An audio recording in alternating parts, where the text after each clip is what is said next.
All right, so we're continuing with 2-on-1s at the wrist. Last time we worked the arm drag. This time we're gonna be working 2-on-1 elbow, okay?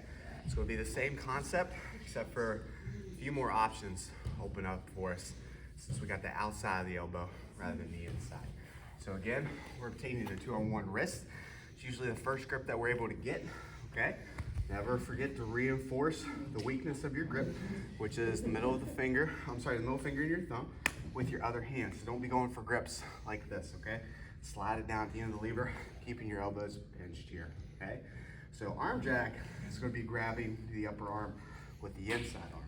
2-on-1 elbow is gonna be doing the opposite, grabbing above the arm here. What I feel is best is to actually grab above the elbow right here at the bottom of the bicep and tricep area. We're actually pinching our thumb and middle finger together. That way when he goes to pull, kind of catches on that elbow, okay?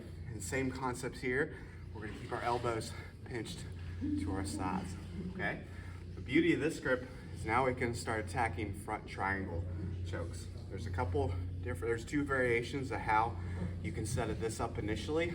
I'll do more of a seated version of this that you can go for right off of the bat.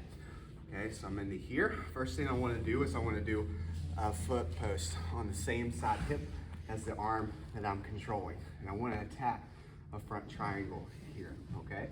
I'm not going to just expect, unless someone's very inexperienced, to just throw this up and attack the triangle because they got that free arm to defend, okay? So they're going to be keeping that hand either on my leg or close to the inside. If it's on my leg, I'm gonna kick my leg out and pummel over top of his arm and kick until I get to that bicep. If his hand is inside, I'm gonna kick onto that wrist, and if he keeps it there, I can attack the front triangle. Most likely people are gonna pummel out, and when they pummel out, then we're going to the bicep here, okay? For this first attack, I'm gonna go to my back, hits the mat. As soon as my back hits the mat, two different ways we can attack this triangle. Push off of the hip of my left leg and shoot the triangle here like this. Or what I'd recommend is bringing your knees to your chest and shooting your legs up to the neck. Exaggerate by shooting your hips all the way up to the ceiling and you'll catch the triangle from here, okay? And from here we can attack the front triangle or pass it into our pocket and look for more of an omoplata clamp style attack. Okay, so that's option one. That's the seated variation. Option two is sitting in here, more of it like an elevation style like we do with the arm drag. The benefit of this is my leg is behind his arm now, okay? From here, I want this foot onto the hip. I'm gonna kick out to the side so I'm starting to face this arm, okay? And the same concept here, foot on the bicep first, then throw the leg up once by pushing off this hip or shooting your legs up in the same attack as before. As with this grip, in most grips, there's a push and pull dynamic, okay?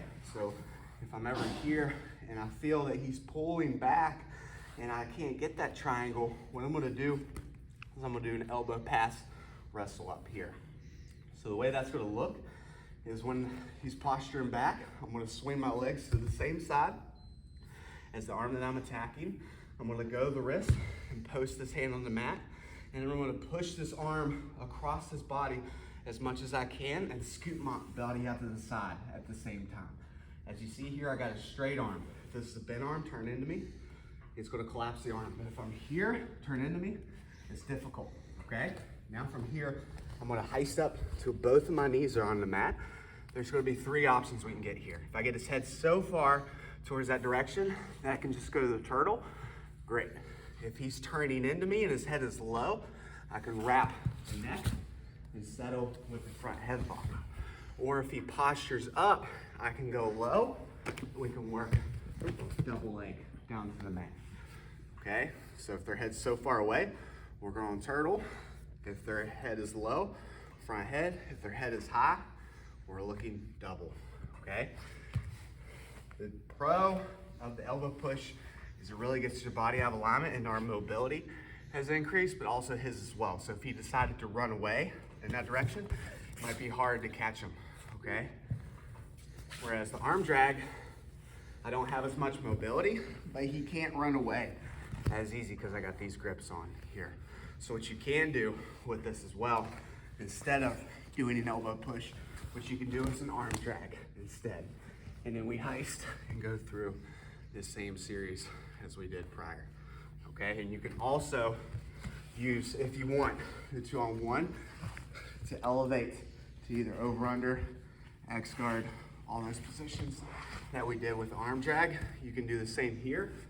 The con of doing the 2-on-1 elbow though, is you don't have as much shoulder control, okay? Whereas the arm drag, as you see, I can pull him closer to me.